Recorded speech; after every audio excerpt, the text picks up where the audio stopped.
Welcome back, everyone, to Merge Conflict, your weekly developer podcast, talking about all things in the world of software development. I'm one of your hosts, James Montemagno, and with me, as always, the glowing Frank Kruger. How's it going, Kruger? Hi. I wish my name's Frank Kruger. Hi, everyone. I wish I was glowing like that. The weather's been kind of trashy today, so I'm not getting my normal lighting. The light that I like to have in this room is just not happening. I hope you're all watching on the YouTube. Otherwise, hi, everyone, just listening on the podcast. Normally, it's we're at like one of the peak amounts of sunlight. It doesn't get dark till 9 p.m. No, normally it is dark, and normally you have a light in the back, so it is a little bit more that glowiness in there. So yeah, we'll report back in maybe 5 months where it got dark at 2 p.m. and then see how glowing you are in general. Yeah. Are you a short day of the year kind of person or a long day of the year kind of person? I like long days, and I like that because one, Millie needs her insulin shots in the morning at like 7:30 and 7:30. So if we do 7:30, I could take her for a walk ahead of time. It's light outside. I can take her for a walk. We can go afterwards. We can go during the day. Those things. Additionally, if we do like road trips, I hate going over the mountains at night. There are bears and deers and elks and snow. Nobody likes that. Nobody wants that. So that is, I prefer, and that's nice because like, let's say we want to drive to the coast or we want to go somewhere. Then what we're able to do is even leave work at 4 or 5 o'clock and get there with still daylight, which feels fantastic. Yeah. So, except now that when I go to bed at 10 p.m., it's still light out and I feel like I'm turning into an old man. So I'm more of a middle of the road. I'm a fall, spring kind of guy. I'm not a summer or winter person. But I'm a little sad that we're actually past the summer solstice. Somehow time progressed to that point. It's kind of weird. Yeah, it's kind of wild. But that just means you have more time to code because there's more light outside. You can be like, oh, I can just like code. And then, I can code until 9 p.m. I guess I can go out now. I was thinking that we talk a lot about recently, a lot of customizations. Like we're talking about, our developer setup. We talk about our desk setup. We talk about our house setup. We talk about our agent setup. We talk about our, local model usage, cloud usage, all these things. Yeah. I was thinking we would break away from the world of AI for one podcast, Frank. What? Yeah. Mm-hmm. Okay. Can we? I'm not even sure if I can anymore. I want to talk about vehicles. Oh, boy. And my fourth favorite subject. I specifically want to talk about electric vehicles. Oh, the best kind of vehicle. Just saying. Did that move up? I'm slightly biased in my opinions here. I'm an electrical engineer. I think everything should be electronic. Burning petrol dinosaurs to make boom boom go inside giant metal box seems like a really weird way to make wheels spin. It is wild, isn't it? Not only do we do that, how do we get natural gas? It's not natural, by the way. It's just gas. It's natural. It's down there somewhere. Yeah. Well, okay. Well, gotta get it out. The kind of gas we use isn't so natural. So we got to get it out, and then we got to filter out the junk we don't want. And then we make plastics out of that junk, the ethane. And then we burn the methane, So there's all the thanes out there for us to consume and enjoy.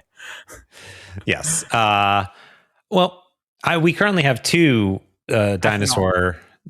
Ethanol. They put the ethanol. They put in. We have two dinosaur burning vehicles. We have a Subaru that's behind me somewhere. I don't know if you can see it in here. There's a. It's behind me this way, not this way. Yeah. It's right there. And I also have a smart car, which is fantastic. That one burns less dinosaur per mile. It's probably only done one dinosaur in its whole life. at most. And like a tiny dinosaur, like a really like baby T-Rex. Raptor. Baby raptor, yeah. The ones that are like, I'm fine. So about maybe a year ago, when did you get your EV? You have a Chevy Bolt, is that correct? Yeah, Bolt EUV. I got that in 2023, I want to say. I'm bad at years, James, but it's been a little bit of time. Yeah, we'll go with 2023. That's pretty good. And they had credits and things back then. That was pretty cool. They don't have credits anymore. But I The always thought halcyon that days. Yeah. I always thought that we would get, when the smart car became like the dinosaurs and perished, it would be time to get an EV. And the smart car is doing just fine, by the way. It's That's still funny. Great. Yep. it's 2009. It's kicking. It's going on year 17 into year 18. It's doing just Fantastic. fine. But I used to work.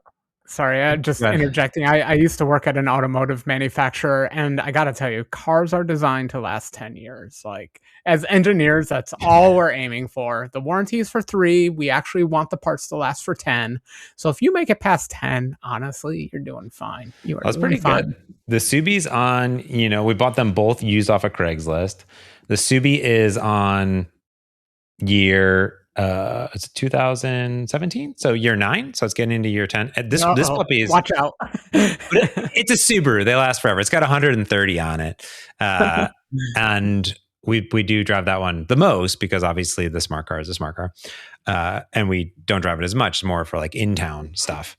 But when you buy a car, Frank, in your EV, how much customization did you get to do?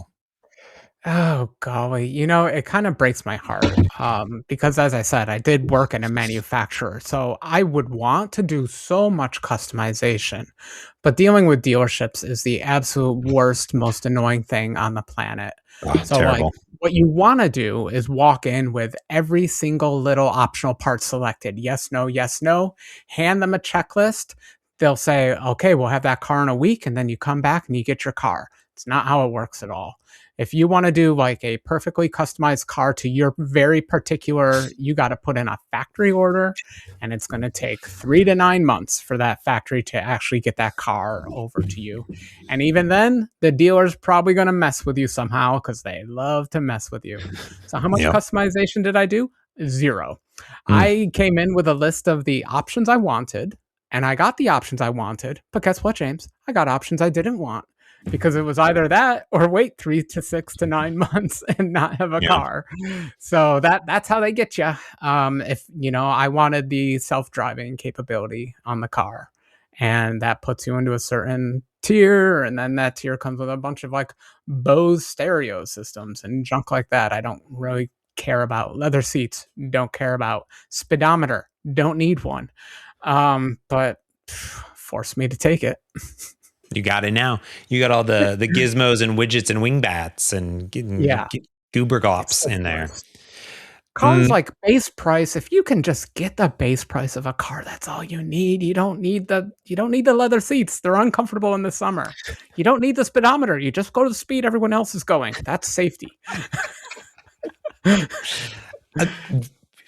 mean, there's probably like some level of required stuff that they got to put in, like a speedometer. Things.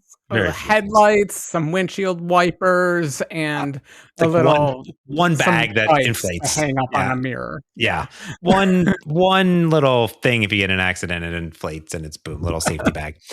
Well, what if I told you that, just like you can customize your PC and you could build your own PC, and you can run your models where you want. You can set up your desk how you want. What if I told you could do that with a vehicle? What if you had a blank slate, if you will, that you were going to... In the past, it would take a billionaire, maybe a trillionaire with a very large consumer-facing company to pull off such a thing, because Toyota's tried it. GM tried it with the Saturn line.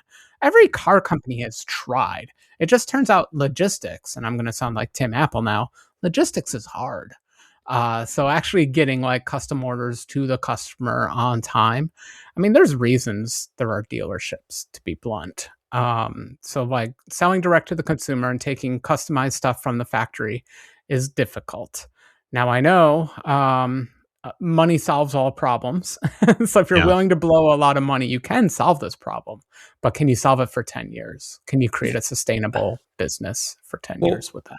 What if I told you that a few things? Like, one, what if you had the ability not just to customize, you have this blank slate in front of you that you could customize anything, but what if you could customize it later? Like, let's say you wanted to add your own suspension, or add a roll cage, or add fenders, or add a bar rack in the back? Or what if you wanted to convert, let's say, a small pickup truck into an SUV? What if you could do that 5 years from now? It's What if you actually could real buy that easy. and DIY it? Look up, go to Amazon.com, look up what's called a TIG or MIG welder. And I'm telling you, you can turn literally anything into anything else. With a little bit of practice, you're going to want to practice with your welder. But I'm telling you, you can turn a car into a truck into a mini car into a big truck. With welding, the world is your oyster. Well, Frank, what if I told you without welding? what if you didn't have to do any of that? Because what if there was a vehicle that was just modular that had plug and play parts into it? And what if this company was backed by a billionaire from one of the largest e-commerce websites in the entire... General Motors in 2004, they developed a new EV platform where 4-wheel independent drive. There were 4 little motors for each wheel. I'm sorry, each wheel only got 1 motor. And there was a flat body and a little motors for each wheel. And then you could design the rest. You could design where the seats go in it. You could design what frame went on top of it. You could even choose your color. That's how advanced they were back then. And you know how far that idea made it? Nowheresville. We worked on it for 10 years, and that stupid car never got released. But you could change anything about it. It was a unified platform, unified body, unified platform. So who's crazy enough to try this technique again? Okay. This is a company, Frank, that is called Slate. So you can go to slate.auto. This is a company that is backed by many, many, many different people, including Jeff Bezos, who put in about $1 billion into the company. And their whole concept, if you they announced this many moons ago, and I put in my $50 pre-order there, but they just put in the official pre-order, reservation guarantee for shipping at the end of this year, early next year. Cool. And this little puppy is a small pickup truck. So it's smaller than a Maverick, very small. And they make Best one model. Pickup truck, by the way. Yeah, Pickup trucks should come in 2 sizes, tiny and huge. There should be no in-betweens. The quarter ton and half ton, those are abominations. You need tiny or huge. Those are the 2 sizes trucks should come in. Correct. Yes, it is very tiny. Like somewhere on the website, I think if you scroll somewhere down, there's like a side-by-side comparison. Yeah, if you go down, there's what is it compared to the Ford Maverick, the Chevy Silverado, and the 1985 Toyota SR5 pickup truck. It's just a tiny bit bigger than that. So we're going back. Okay, so this company is unique. They make one base model. So every single one of this Slate, they're going for the most approachable, affordable truck that's also an EV, and extremely highly customizable. So every blank Slate is by default, a pickup truck that we see. And the core size, so 2-seater, has a 5-foot bed in the back. You can fit like plywood or whatever you want in there. No, you can't. Standard plywood 5 by 4. Well, I mean, it's going to hang over the back. Yes, you know it will hang out the back. Yes. It's going to fit inside. Yes, 8x4, and yes, it's cocky. Well, obviously with the thing back down or whatever, which you can't, a lot of these big trucks actually have a tiny bed. And have you seen that's those? the joke. You can get like a 350 and it has like a 5-foot bed. So pickup trucks are weird animals these days. It has a frunk, so it has a front trunk, which is which is essential. You have a frunk. I just heard that terminology for the first time. I do not. I was a little bit sad about that too, because as a Frank, I was hoping to have a frunk, but I didn't get one, so I was kind of sad. Now it turns out these motors don't actually run very hot, so I just throw a bunch of trash into the engine compartment anyway. Yeah. So it's my own kind of trashy frunk. I like that. That's the real problem with a pickup truck. I used to own a pickup truck. The real problem with pickup trucks, James, is that everyone uses it as a trash can. Wherever you go, you will collect cans and other debris that people no longer want. And they see your truck and they're like, ooh, that's a giant garbage can. I shall put it in there. Yep. So beware of that. small Yes, pickup truck that problem. makes sense. Yeah. So beyond that, it kind of has like standard set of features. So it has lights, it has safety bags, it has Dice off the mirror. windows. Okay. It has so I hope they roll up. That's the they best way to do they it. are roll up. Yeah. So what this company did is they said we're going to try to hit a base price, and then the EV credit went away. So they said we're going to try to hit a new base price. And they said, what if we strip away all the crap, basically, that really isn't standard and could be upgraded either later on, installed later, upgraded XYZ. So this thing has, 17-inch wheels that are just like blank. Every Slate is the same color gray. So you can't pick a color. You can get a wrap later if you want to wrap it for $500. Earlier that you could choose a color, at least on the GM. No color. So no, they're all so from the manufacturing. So from the factory, one vehicle, one set of features comes out. Everything else is an add-on later. So you're going to want to buy a vinyl wrap that makes it look like a big Denali 350 or something anyway. You absolutely could, and they sell all the wraps online. So you got standard stuff, right? Tailgate. You have some USB ports. You have roll down windows. You have AC, standard AC. You have a simple dash, just one little tiny little window. It's maybe like, I want to say 5 by 5 inches. That just gives you the odometer, your EV capacity. That's it. Required by law. Required. So it's only in front of you. So there.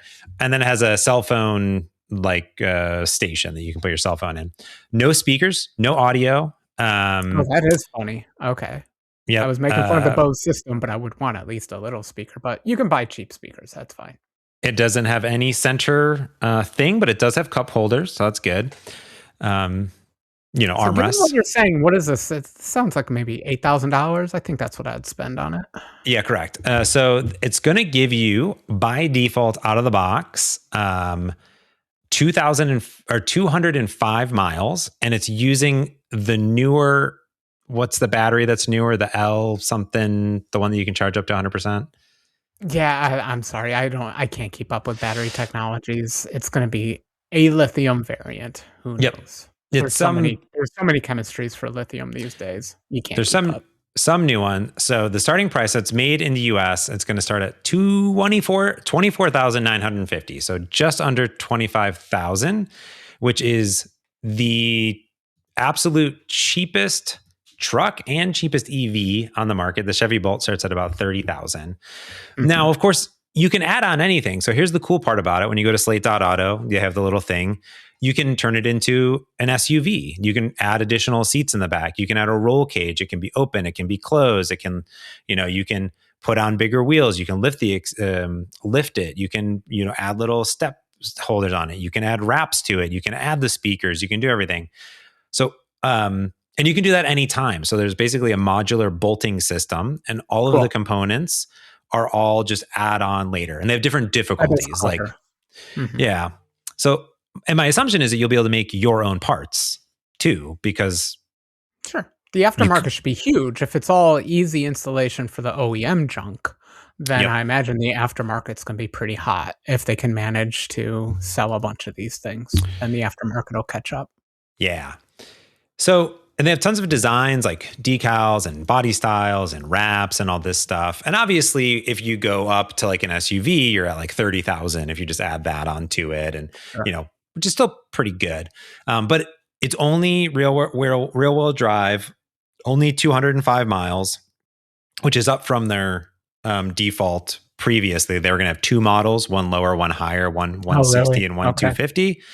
But they used to only have to do that because for the EV credit, the battery components also had to come from the States or whatever, and blah, blah, blah. Now they could use this other battery technology. And the bonus there is that you can charge up to 100% like all the time, basically, compared to most that are only like the 80% charge. So it's a really interesting concept. And, for me, when I bought, this is probably cheaper than when I bought my Honda Element and got screwed over by the auto dealer in Phoenix, Arizona. But it's a really interesting concept. Obviously, a brand new company from scratch, and 25,000. I was listening to MKBHD. A lot of people are saying it's too expensive, but also other people are saying it's too cheap. You know what I mean? Like, and their original target was 20K for it. But yeah, I want to kind of get thoughts, impressions of obviously this, but also the concept, right? Because even in the Subaru that I have here, there's a bunch of junk that I don't ever use ever. The whole infotainment center, I don't need any of that. Turn that off. Just give me like a Bluetooth. I'm good to go. You know, I'll put the AirPlay display in there. I'm good. You know. Yeah. It's funny because I've been into motorcycles lately, and I was never an accessorize your anything person before. But boy, James, let me tell you, I've been accessorizing the heck out of my latest vehicles. So I actually really appreciate this system. Buy a base thing and then customize it at the factory or over time as you want. That sounds like a good system. I'm personally on the side of that price is a little bit high, but all prices are high right now. Like inflation is the most terrible thing on the whole planet. But if we actually allowed like Chinese imports or something like that, then this price would be too high for what you're getting. You should get power windows. You should get a few more things at $25,000. But in the current market, I think it's actually a good price. You know, it's been 20 years since you could buy a car for under $10,000. It's just not doable anymore. I wonder what the last time was that you could even get a car under $20,000. So I think what I already said was this idea has been tried before. It's been tried by everyone. Every new company even seems like they start with this idea. So it's all in the execution. I look forward to it. I know my friend has been looking at one of these actually for quite a while. So I know a lot about them, to be honest. Okay. Yeah. Because it's if you want a truck, an electric truck, there aren't too many options out there right now. There's Ford's got one, the Rivian's out there, obviously, the Cybertruck's out there, this puppy's out there. Most EVs are sedans. You know, literally everyone is driving a Tesla sedan right now. It's the only car I see on the road. And it's nice to see other EV form factors coming out there. And I'm a huge fan of the small truck. Like I said, I used to drive one. It's one of my most favorite vehicles. Mine even has cruise control. I do recommend you get cruise control. Life's too short to be playing with that gas pedal the entire time. It does have cruise control. Cruise control is standard. It's standard. Yeah, it's standard. Yeah. But you know, a utilitarian truck that's good for the environment. That please table all the battery manufacturing issues. Yes. But that's good for the environment while you're driving it. And it gives you a lot of peace of mind because you didn't spend $20,000 on fake leather seats that have little blowers in them that can make your butt warm. So that is nice sometimes. It is nice. Yeah. I do recommend the heated steering wheel. If they have that option, spend whatever it takes, get the heated steering wheel. Even in the summer, it's nice. It's a good thing. We are going to have the auto manufacturers need to up their game a bit. We can't all just be buying 5 Series BMWs and just paying crazy amounts of money for a vehicle and getting a bunch of junk that you're never going to need. In this economy, that's not going to fly. What we need is nice, cheap EVs that are customizable, and this hits everything for me. I think it's a fantastic truck. I can't wait to actually get to play with one. So I hope you buy one and I can play with yours. Yeah, I'm debating right now. I did lock in the actual $300 like non-refundable. Oh boy. Pre-order, yeah. In for a penny, in for a pound. Well, what I also want to talk about here is like, I think that the customization is really cool because it's kind of like a Lego truck, right? You're building and customizing your Lego and doing these things. And I think there's going to be 2 directions. People like me that would be like, I'm just going to get the base Slate. I customized mine. I added a front speaker that has like Bluetooth and it's like built into the dash, just one. You could do left and right and all that stuff. I don't need that. I added little cubbies on the bottom right, a trunk lock because it'd be nice. The front locks, the back debatable, sure, but might be nice. Are you going to do a Tahoe cover or would you do like an SUV cover? So they have a Tahoe, the flat cover. That's what you mean? Mm-hmm. So they have one, it's $1,000. I'm going to wait for third party because I've seen them for other ones that are like $400 or $500. Go to Walmart and you get yourself a $30 tarp. It's Okay, there a you go. pickup truck, you Yeah. know? If you Yeah. can't make it look too nice, otherwise people will steal There you go. it. Yeah. And I think beyond that, I think that's all I had. So like I was only adding maybe $700 to the base price, Mhm. which is kind of good. And it Yeah, has stuff included, like all the charging cables and all the things like that are included too. Like if you went all out, you could easily trick it out to 40K if you wanted. But I would debate then, are you making this vehicle perfect for you? And then is it worth that price compared to saying, I'm going to go get this vehicle that I have no customization over at all? Hard to say. yeah, plus there's the fun of just spending a ton of money and being surprised by what features you get. That's always a fun one too. Yeah. I would say, a part of the engineer in me just doesn't believe this whole you can do anything afterwards. Like, it's gonna come down to whatever dealer you're buying this from, what are the dealership fees? You know, if they're charging you $150 an hour to put in 4 bolts to add something, and you're not gonna wanna do that all the time. So, part of me just doesn't believe that everything can be added on later. But maybe they did their job. Maybe it really truly can, and I'll eat my own words. And if so, that's fantastic engineering, honestly, because it's so hard to make things take apartable and addable. Because you know what happens? You get rattles. There's reasons things are built at the factory because it goes through a QA process at the factory. They shake it, they wiggle it, they make sure it doesn't make any rattle noises or anything like that. They make sure that if you touch anything on the window seal, that the door shuts correctly. Because guess what? You can mess that up very easily, especially if you're changing manual windows into power windows and things like that. So part of me just doesn't believe that every option is available later on. But then even if it is, you still got to take into account the actual service fees and all that kind of stuff for adding that junk. That's true. Yeah, that is the great debate that is like unknown, right? Which is, okay, can I do it or does someone Right. else need to do it? Like the wrap is $500, but how do I install said wrap? You know, obviously I could DIY it, but is it going to be as You good can do as? it, but you're going to get seams. You're going to get bubbles. If you've never done a wrap before, buy one to practice with and then buy the one that you actually want because you're going to Yeah. mess up that first one. Yeah, that's a good point. Yeah. But at the same time, it's fun. You know, if you mess up your first wrap, who cares? Like you'll see that seam and you're like, yeah, but I put that on. Like I think I put there's a that real on. sense of accomplishment of Yeah. customizing things like this. If you're one of those people that has no time to enjoy the process of tinkering and building, I totally understand going out and just buying a Beamer.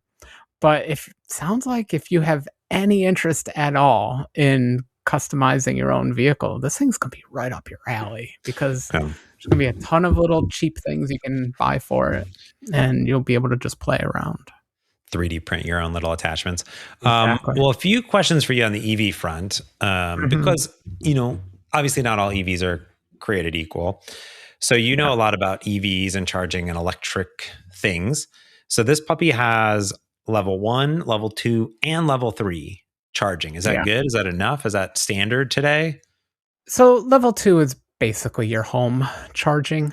Mm, So you're plugging it into the wall using, in the United States, a 120-volt system. And that's fine. It's truly fine. Because most people drive maximum 30, 40 miles a day. You're probably going to drive maximum 30, 40 miles a month or a week or something like that. yeah. So you plugging into your house power is absolutely fine. The times it's not fine is when you're trying to do a road trip or something like that, where you want like a half hour, 15-minute, half hour, 1 hour layover between charges and things like that. That's where the charging level really matters to you. But to give it perspective, that sounds like it's a slightly smaller battery than mine. I get about 240 miles to a battery. And Okay. at level 2 charging, if I'm going from zero, that's like 4 days, I think, to get myself up to 240 miles. It's been a You mean long like time. a 120 or a 240? 240 is level 3. So Well, level okay. 2 is your 120. Oh, here they So have level 1 as a wall plug, level 2 as a okay. 240, and a level 3 Oh, as a I'm sorry. 480. I'm sorry. Maybe I'm getting my levels wrong. Okay, let's just go by voltage then. Okay. 120 It's plugging 120. into a normal circuit. Yeah. It multiplies by two Marketing hype. It's to the move. most annoying. So that's like 4 days to get your battery charged. If you have a 240 system and you're able to push all 50 amps through it, which you better build a separate circuit for just for safety and all that kind of stuff, then you can charge that car up in less than 12 hours, most likely. So you'll be able to, if you somehow burn an entire battery in a day, you'll be ready to go tomorrow if you leave it charging all night. So that's the nice benefit of a 240 volt system. But the truth is, like, I went through the effort of installing a 240 volt system just to charge my car. I just Mhm. added a circuit to the house for it. Um, it's great. It's great when I forget to charge the car and I need to get a full charge on it quickly. But the truth is, it's just you don't need it. If you're Oh, just doing interesting. normal driving, you could plug into the wall and you'll trickle charge. I just call it trickle charging. Trickle charge. You'll slowly charge that battery, nice and calmly, very Yeah. gentlemanly, like no rush. If you're good at planning your life, you're going to be fine with a 120 volt system. The 240 volt system is for people like me who forgot to charge their car and needed to be fully charged in the morning, and we're plugging it in at 9 p.m. If you want to go fully crazy, though, you spend $5,000 and you install a DC charging system at your house. It's really not that hard. It's just dangerous, Yeah. and you can charge the car much faster than all that. That's what I was thinking is like you could really just get away, if you're just driving around town and you're just at home most of the time. Like the smart car doesn't leave the garage that often. So you just Right. plug it in, you're good to go. All right. Well, Yeah, if I'm you remember interested. to plug it in. So I do Yeah. recommend having a Mm. dedicated plug for it, or just a because it's so easy to just treat it like a gas car. Like you forget to charge it, and then all of a sudden Mm. you're like, oh, but it takes time to charge. I think, Yeah. but that gets baked into your head pretty quickly. I don't think it's that big a deal. All the people who talk about the 15-minute and 30-minute charges, those are the wackos doing road trips and everything in these EVs. These EVs are meant to stay in town, at least for right now, unless you get those 15-minute chargers and things like that. But your day-to-day life, you just don't need it. Well, and I was thinking too, they have a whole thing about fleets, right? If you're buying a fleet of vehicles, like you are a Mhm. contractor or electrician company or whatever, that needs to haul some stuff on occasion, and you just buy a bunch of them because they're just zipping around town. They're not going 200 miles a day around town. They're just in town zipping around. They Mhm. plug it in at night. You're good to go. It makes complete sense. You don't need 400 mile range on it. I think the interesting part about this, and Heather and I were talking about it, is I don't actually need a truck or really need a truck at all or want a Oh, truck at all. okay. Mhm. So it's very American to be like, we want trucks, right? But I understand like why it's modular to add on things in the truck form, but I'm curious like if they're going to be able to get normal sedans down even Yeah. cheaper and modular and something like that. I think that would be fascinating, but it does require more. Like the nice thing on a pickup truck is the whole back is completely open. You don't need to put any components or anything Yeah. on that, right? It's like a whole part of the truck is missing. Yeah, and the problem with sedans is it's a whole different lifestyle. Sedan is all about Yeah. quality, fit and finish, and safety for the rear passengers. A pickup truck is all about utility.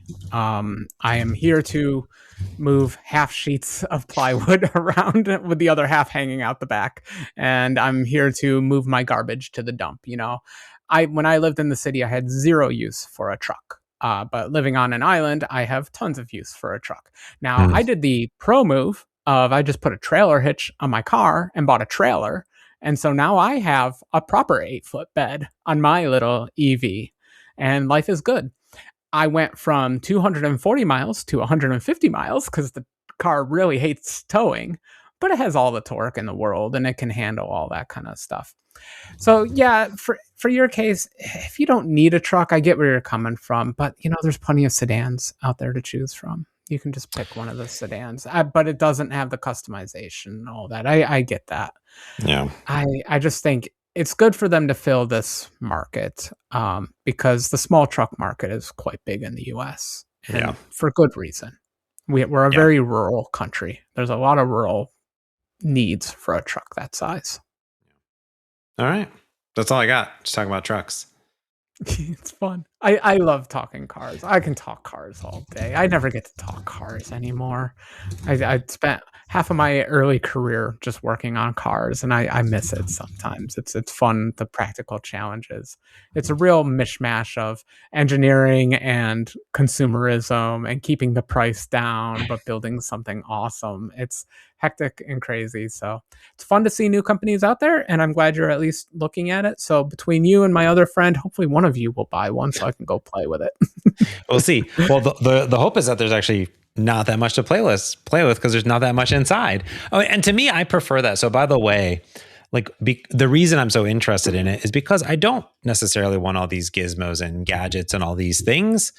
I do like my favorite part probably of the Subaru is the automatic speed control that goes up and down. It's got cameras and things like that. Yeah. But I don't even use that often, like wherever I'm going. And obviously it doesn't have full self-driving, and nor will this. Nor will I like necessarily want to, because I'd have to pay a lot more for it, obviously. Yeah. But I like that my smart car has basically no gizmos and gadgets in it. I literally have the CarPlay wireless thing attached to it, plugged into the speakers via 3.5 millimeter jack, and it works great. So I like the simplicity of getting in and not doing that. I've rented the Ioniq 5 or whatever when we were doing a car rental in California, and it's just like, it's a great car, but it's just like a bajillion things going on. I'm just like, it's a lot happening, and I'm like, I don't know if I need to. I love the contrast I've set up in my life. I have my EV with way too many features on it. That's a very comfortable sedan that can drive itself. And then I have a motorcycle that is like held together with duct tape and oil and anger. And those combined, and everything on it's manual, everything on it has broken, and I've repaired it. And it's probably broken again, and I probably repaired it again. So I love that I get to play in both worlds. When I'm tired of the one, I can switch to the other. When I'm, you want to play around in both worlds, to be honest. But everything easy is just too easy. Too easy, yeah. All right, that's all I got, Frank. Love it. I can't wait till we get into hacking it. So you'll get it, and we'll start tearing it apart. Oh my gosh. All right. Well, that's going to do for this week's Merge Conflict, people. Let me know if you're buying an EV or have one, and how often you drive it, and or pick up stuff in your pickup truck. But yeah, next time we'll talk about not cars, or maybe we'll talk about cars. We'll see. That's going to do for this week's Merge Conflict. So until next time, I'm James Montemagno. And I'm Frank Kruger. Thanks for watching and listening. Peace.